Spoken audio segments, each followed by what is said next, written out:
Good afternoon, everyone, and welcome back to the Fantasy 420, where today we are going to be returning to the hardwood and discussing some waiver wire additions that you can pick up in the middle of this Week 21 final regular season week. Once again, just like all of our other waiver wire videos, all of these players will be under 50% owned in Yahoo leagues, so that way you can pick them up in a majority of your leagues. Without further ado, let's get it started. The first name on our list is going to be Luke Kennard, a shooting guard for the Detroit Pistons, and he is around 27% owned right now in Yahoo leagues. He has 4 games next week, the first week of the playoffs, and the second week of the playoffs, week 23 and 22, so that's good in the immediate future if you wanted to pick him up. He is a first-round pick of the Detroit Pistons of 2017, and he's age 22, and he's a really good shooter. So he may have finally broken into a role on this potential, most likely playoff team in the East. So I expect this role to move forward and continue to be consistent for him. Over the last month or so, he's gotten around 25 to 30 minutes a game and around 25 to 30 fantasy points in that time. So he's come around to a reliable fantasy player in the last month or so. And I would look to him if you need a pickup for the next week and the week after that. The only negative about Kennard right now, I would say, is he reminds me a lot of Colin Sexton in the fact that he will be able to put up a decent amount of points, but he will crap you sometimes because he doesn't provide a lot of secondary stats.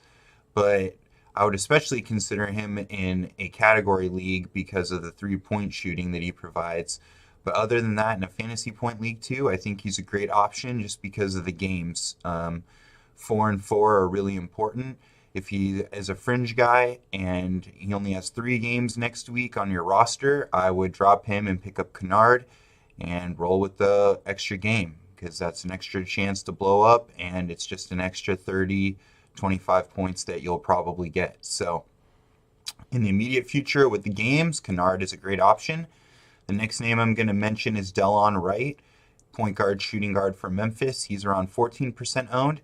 He, on the other hand, has only 2 games next week, so I would be scared to pick him up for the immediate future.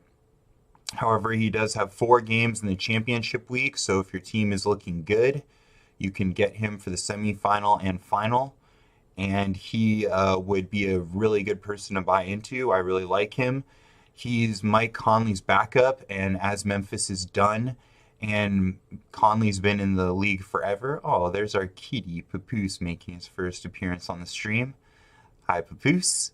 But anyway, Delon Wright, Conley is done, and I think that he's going to be racking up a lot of DNPs throughout the year. You know what you have out of him if you're Memphis, obviously. So you're going to be very pressed to keep his minutes limited. There's no reason to really play him a lot. So he's coming off a career high tie of 25 points in a game. And he's had back-to-back 38.3 fantasy point and 43.6 fantasy points per game. So he's heating up. He's probably going to see a minutes rise as Conley rests or sits games near the end of the year, and they want to develop Delon Wright. He's only 26 years old. Like Kennard in the last month or so, he's gotten around 25 to 30 minutes, 25 to 30 fantasy points per game. I would say, like Kennard, he has a lot of upside, maybe more upside than Kennard, but he has less games. So you're just going to have to play those two, see what you need in the immediate future. But if the Grizzlies start to sit Conley a ton, hi Papoose. If the Grizzlies start to sit Conley a ton, Delon Wright could see a massive uptick in minutes and production. Next name I'm going to mention, I did mention him in the last video, Mo Harkless of the Portland Trailblazers, small forward. He's 30% owned right now. He has 3 games next week, so not amazing. 3 games after that, and then 4 games in the championship week. So, like Delon, if your team is looking good, he might be a priority add. He's stepping up nicely for a playoff team in Portland, splitting minutes with Farouk Aminu. So he's going to be getting around 30 minutes a game, around 30 fantasy points, as he's been doing for the past few weeks. He's just a hot dude at the end of the season. So just look for him to beast up, find that role for that playoff team, and settle in. On Tuesday, he just had a 36.7 fantasy point, 32-minute game against Memphis. They're just looking to him to solidify that small forward role with Farouk Aminu. And he's going to be fed minutes and fantasy points down the stretch. So if you're a good team, 4 games that champ week, 3 games in the semifinal won't kill you. I'd look at him. Next name on the list I actually really like is Bam Adebayo. He's a center for Miami, and he's around 30% owned.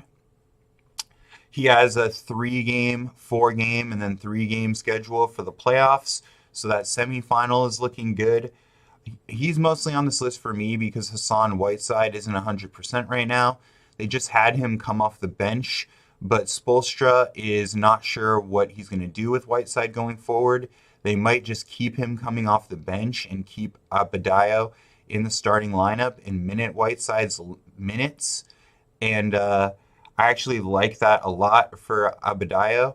They also said they like him in the starting lineup next to Olynyk. He can be that defensive spark and that short-range dunker, whereas Olynyk can space the floor with his three-point shooting. So they kind of like that combination they have. So I actually think with the way Spoelstra likes to jerk around Whiteside and keep his minutes as an unknown, and with him not being healthy and the team liking Olynyk and Adebayo, everything is just trending towards Adebayo having an increased role for the team down the stretch. 4 out of his last 5, he's had over 25 minutes. 4 out of his last 6, he's had over 29 fantasy points. So he can have those upside games and get you above 30 if he gets that role, which I assume he's going to have with Whiteside injured and that team looking for a playoff going forward. So I like Adebayo, maybe second on this list in upside, first on this list in upside next to Delon Wright. So it's all about the games and mixing and matching, as I've said throughout the whole video. Last name I will mention is Frank Kaminsky, forward center for Charlotte, 8% owned. He has a 3-4-3 schedule, just like Bam down the playoffs. I wouldn't take him over Bam, but he might be that center in that next little tier. He's only had 3 games. He's been recently activated, but Charlotte is convinced they need more offensive punch in their lineups, so that's why he's seen that. Kaminsky's always been able to provide offense, and that team is looking for a playoff berth, so they're looking to win out the rest of their games. And if they're convinced they need a role, and Kaminsky's going to fill that role, he's going to get above 24 minutes. He's going to produce around above 24 fantasy points per game, like he's produced over the last 3 that they've allowed him to play. And I sort of see this as a hot hand, so considering similar to a running back role in football with him and Cody Zeller. They'll probably play him and Zeller based on who's hot and based on what they each provide individually. He could see a game where he plays a bunch, goes off. So I see Kaminsky as a 24-minute, 24-point guy, but also with high upside in certain games. And with that, he's warranted a mention on this list. So guys, those are 5 names that I really like going forward for the playoffs, 4 of which I have not ever mentioned, I don't believe. Maybe I did mention Bam, so at least 3 that I've never mentioned before. So you can take a look at all those guys, and they would help provide for your fantasy team going forward. Thanks for listening to the video, guys.